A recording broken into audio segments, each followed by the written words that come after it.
The late evening. Let me invite on stage for a fabulous conversation, which is going to be interesting, I promise you. We have Shalini Pasi, author, joining us on stage. Priya Malik, actor and poet, joining us on stage as well. Could I request Amita Madhwani, CEO and co-founder of Equinox Virtual, to join us on stage as well as a veteran journalist, Kaveri Bamzai. Kaveri ji, love to have you on stage. To carry forward this discussion will be my colleague, Devika Chopra.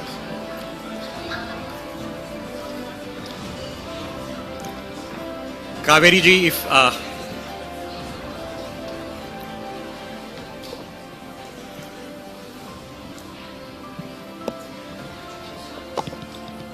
I see Kaveri ji trying to... I think Shashi ji has outdone the Bollywood stars. Huh?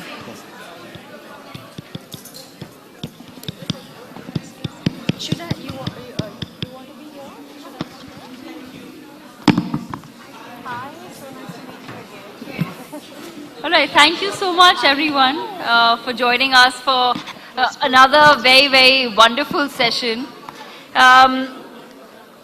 Of course, we're going to be discussing reels versus read and, the fact that we now live in what's called an attention economy. I pretty much hate the word myself because I, like Kaveri ji, she's a veteran journalist.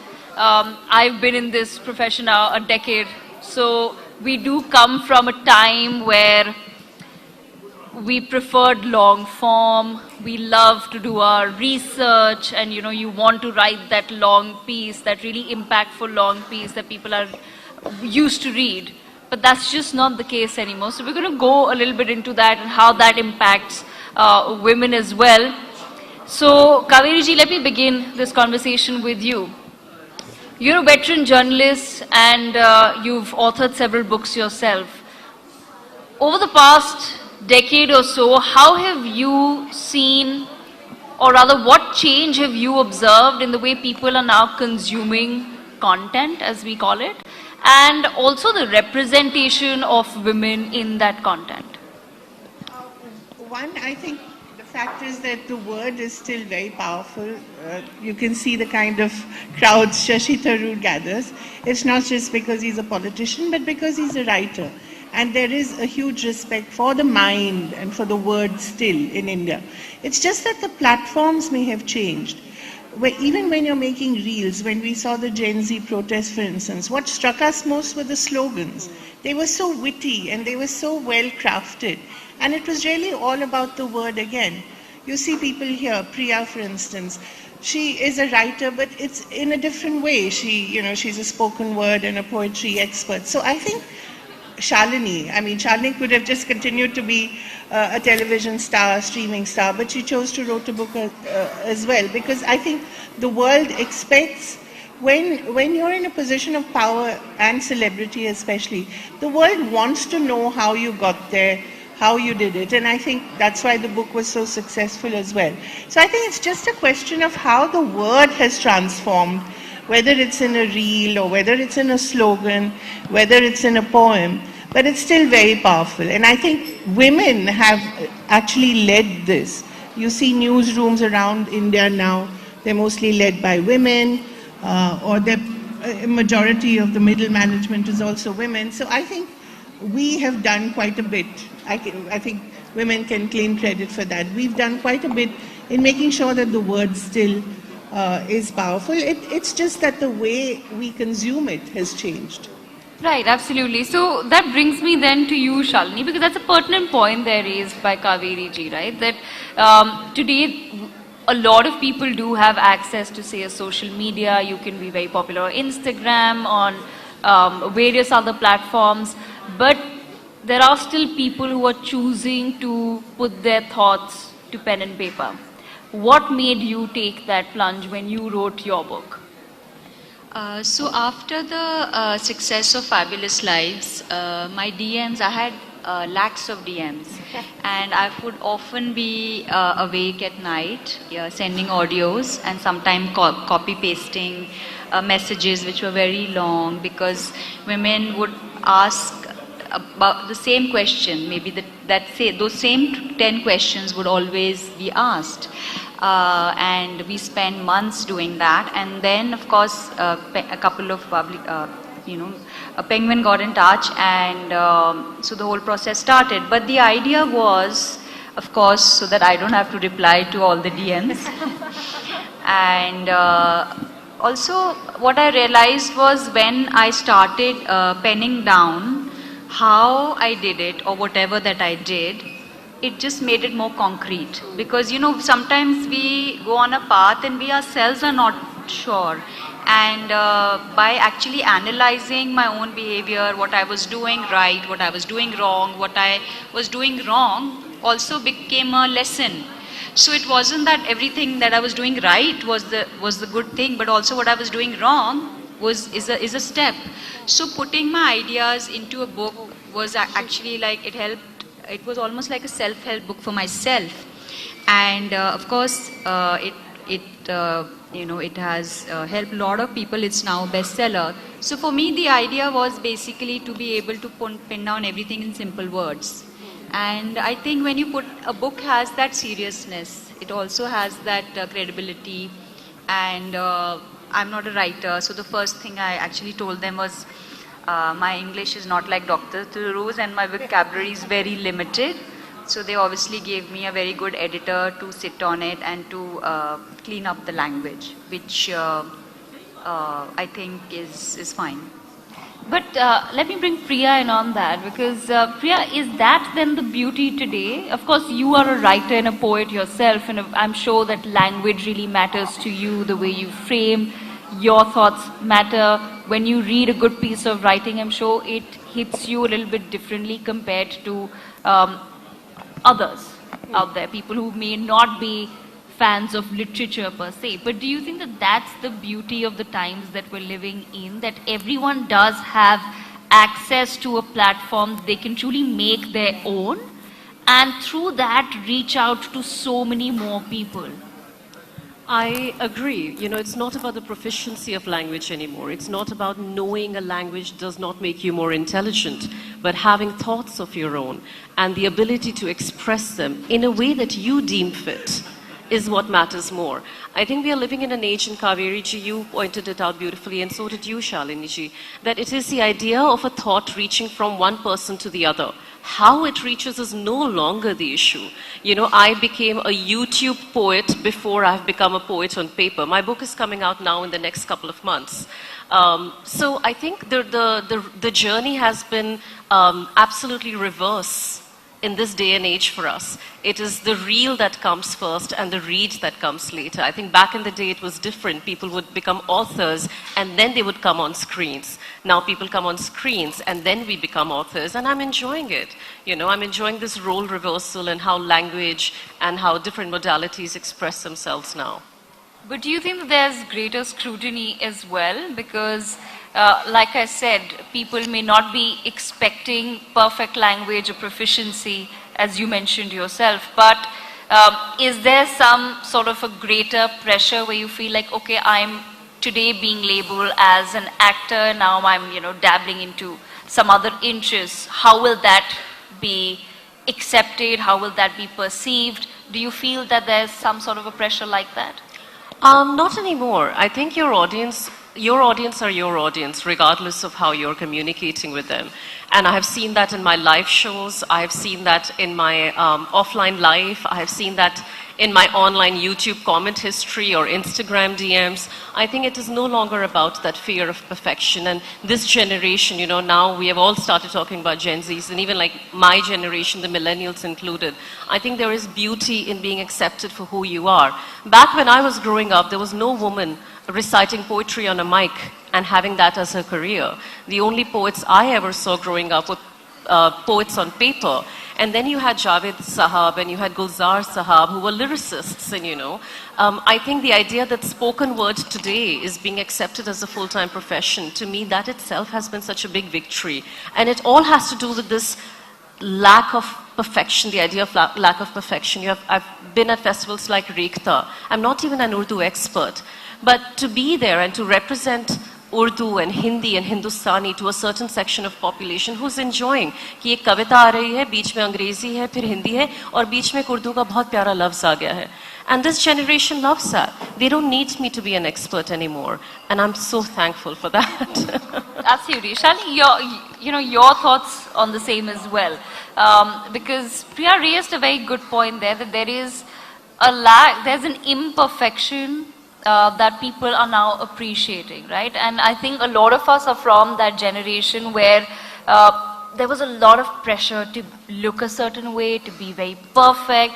And I feel like I still belong to that mindset. Like, I've come from a time where my mother or my grandmother would jate jate baal ठीक करना कि यहाँ से बाल निकला हुआ है इसको अंदर कर लो ये बाल ऐसे समेट लो. So I think I'm still a little bit like that, but do you feel like somewhere being on social media and being a social media personality, that's also given you the confidence to just someday just let go and let be and embrace that imperfection, just be like, okay, this is also me, this is another side of Shalini Pasi, and people love me for all my sides?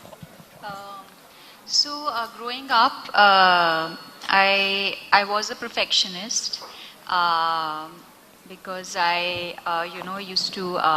My father told me practice makes you perfect, and then I remember writing it like 100 times. And I used to wake up 4 in the morning, 4 a.m. and go for swimming classes. And I wanted to perfect everything, whether it was my craft or the way I looked. So this is about 10, 12 years ago. And if my hair was not perfectly blow dried or everything was not perfect, I would not step out of the house. But I think I just, it took me a lot to break that. And I think achieving that perfection and then being able to walk out of the house like my hair now is not blow dried, and it's just whatever you saw in Fab Life actually was, the hair clips were placed because the hair is curly, and I used to put the clips so that, the bumps don't come out.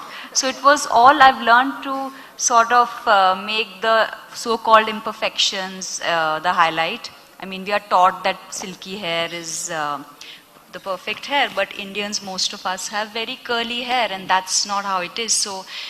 So it has taken me a while. Also, we have to understand that, what we see, the editorial images, what we see on social media or magazines is a very manufactured image. There are lots of people behind it to do the hair, makeup, perfect lighting, and that's an industry, and we cannot fall to that. I think acceptance, one, is very important, and being realistic is very important. Like when I was shooting for Fab Life, I would be either I would be coming back from some temple visit or doing some UNICEF work, and I would just enter the shooting without doing any preps. And whereas everybody else was rehearsing the lines they wanted to say. I just wanted to add here, I think why we love people like Shalini Pasi is because she's authentic. She is who she is. Yes. And I think that is the much more important thing. That why we like, even our language now is authentic. When Priya talked about moving from Hindi to Hindustani to Urdu, that's the way we are now. And we're not afraid of showing that to the world. So I think why we love Shalini is also because she is who she is. So I think that's the beauty of it. So I was told by the stylist and everybody and all my friends, you should color your hair and you should style your hair. And I don't color my hair.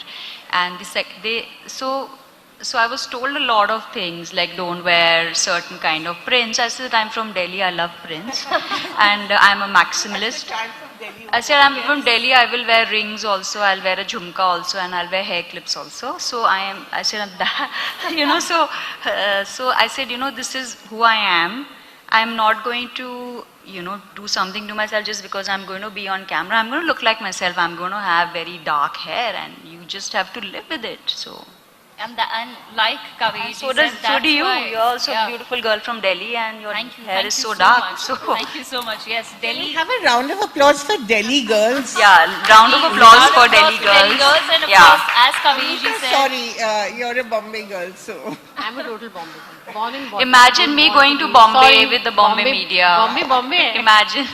No, let's have a round of applause for all girls. All Regardless girls, of where we're from, a round of applause for all girls. But Amita ji, coming to you as well. Talking about representation of women and today our ability to really tell our stories ourselves. I want your thoughts on that. How are you using your platform to really give a correct narration of what it is to be a woman, even if it's through, AI storytelling, which is now coming up? So this has been playing producer for many, many years and being part of storytelling all my life. Building from production and growing a company ground up with my husband Ram. And learning the tropes and managing everything from the back. I was just asked what is your Shakti? I said it's got to be with my father and my mother and the chemistry and the build up that they did, the ground up work, and that exists in us because ऐसे नहीं कि जो सामने दिखता है वही important है, जो पीछे काम करते हैं वो भी बहुत ज़्यादा important होता है. So having learned everything from the back, you always had another whole talent in you to become a creator. एक तुम्हारी journey फिर बदलती है. तो तुमने लिख के रखा है, तुमने मोहिनी की एक story लिख के रखी थी, जो तुम्हारी रखी हुई थी. Maybe the time was not right, maybe that was not the moment. I wanted to do it like a live musical. I write in Hindi, Marathi, English. I love that she writes. I mean, it's fluid. It just comes. I'm a Mumbaikar that way, so it comes, And so Mohini and AI met each other, and there became a creator. So you know how your paths are meant to be. You are meant to reach it. तुम हर साल में हर journey में वही कोशिश करती रहोगी तो कुछ और पाथ पे चली गई, कोई बात नहीं, वो भी खत्म करके आना है.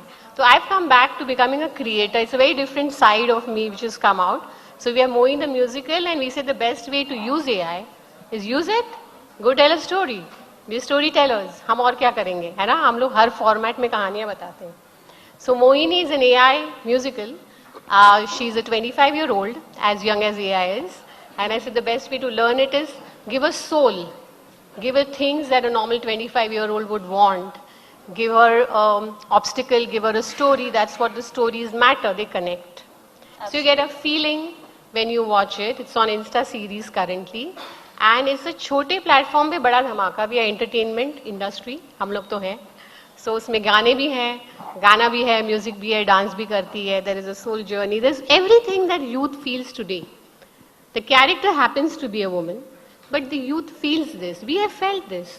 Yes. It's all part of many journeys. So yeah, Mohini with AI merged together with storytelling, entertainment, kahani. And you have this beautiful character that's doing really, really well online. Like you said, that even though it is AI and you've used the power of AI to represent generate that. A feeling. To generate we are in an industry of feelings in any story. तुमको कुछ लगा क्या? So when I did a sneak peek of the AI in some kind of people who didn't know it was AI, they just happened to come to office and we just played this, a music video, it's just part of my story. And they were like, oh, she's so lovely and so this and that. And I said, we didn't even realize she's AI. I said, there's no question whether she's real or she's AI. You felt something. Did you feel it? The feeling matters. That's a very pertinent point, and that's a good thought as far as AI is concerned. I want to bring in your thoughts on this as well. Kaviji, starting with you. Your thoughts on the use of AI and whether there is a correct use of AI, and just because I know that it's a tricky one for but I think, a lot of us. Much as I like the opportunities that AI is giving us, even AI really does rest on what we have fed into it. Right. The words and the emotions that we have fed into. So when I look at the fact that Ramayana is going to be released soon, the Odyssey was a huge international success, Project Hail Mary, why are these huge epics still so powerful centuries later? The Odyssey was written so many centuries ago. Yeah. So the word is still so powerful. Absolutely. That people are actually going back now and reading Homer, reading translations of Homer. So I think that is the most exciting thing right now. While we have a huge interest in AI, we also have a resurgence globally of reading and of the word. Some of the biggest reviewers are actually on TikTok, or on Instagram, on YouTube. The newspapers have declined in the reviews, in publishing reviews, but on YouTube and TikTok, you have huge followings for people who are reviewing books. And the best newspapers in the world still have huge sections on books and on reviews. So I think there's going to be a resurgence, and we already see it. And I think the only thing that Bollywood needs to do is to pay its writers more and to acknowledge... My God, it's all coming towards me. And to acknowledge its writers more. Because I it's, think we give so much importance. We need to give more importance I to totally agree. writers. Okay. Just the last thing I wanted to say, sorry, I'm hogging too much of the time. But you know, a sociologist told me this some time ago. He said every Bhadralok home, every Bengali household, a middle class household, had the collected works of Swami Vivekananda and the collected works of Rabindranath Tagore, always in every bookcase. You don't see that now. So I think that is what we need to bring back. That's an interesting thought right there, but unfortunately I think I'm running out of time. Sorry. But I have Not to, at all, not at I all. have to ask Shalini, there's something interesting coming up. You're a part of the Traitors as well, so I'm going to move quickly away from reels and reads and everything, but how did that happen for you? I mean, you've just gone from Fabulous Lives where you were, of course, being yourself, but you were being, you know, your fabulous self. Traitors will be a slightly different format. So how did you sort of say yes to that, and what can the audiences expect now? So I think Traitor season 2 is quite phenomenal because of course I'm in it and I think it's very different because it's very challenging, and the whole environment and the whole space is also based on an international format, so they follow rules very, very strictly. It's also very addictive. It's a very addictive show, and I absolutely enjoyed shooting for it and playing the role. So it's launching on 13, so you can tune in, and there'll be a lot of fireworks happening there. Right, absolutely. And it's going to be a complete, are we expecting a meme fest, reel fest out of this? I've said a lot of things, and I don't say them so that they turn into memes. I didn't even know till my son told me a couple of years ago, "Mom, you'll become a meme." So I said, "But what is that?" And then he said this. So, yeah. Well, thank you so much to everyone. Unfortunately, that's all the time that we have, but thank you to all of our panelists for joining us for this conversation, and of course we'll have a much lengthier conversation with you at our podcast as well. Before we end, Priya has a special poem for how lovely. reciting how nice, on wonderful. women. Oh, lovely, lovely. Lovely, lovely. Please. Let's listen in. Let's end on that poetic note. Yes. Happy Over to to you. do that. Every time I say हम, कितनी औरतें हैं audience में आज? औरतें audience में? अच्छा. आप में से किस को जब आप बड़े हो रहे थे बोला गया है that you are being difficult? हाँ, हम सबको बोला गया है, right? तो इस कविता का पहले नाम था We Are the Difficult Women, but I've recently translated it in Hindi, and it is now called हम मुश्किल औरतें. तो जब मैं हम बोलूं तो आप समझ जाइए कि आगे आएगा मुश्किल औरतें, and you can join me if you like.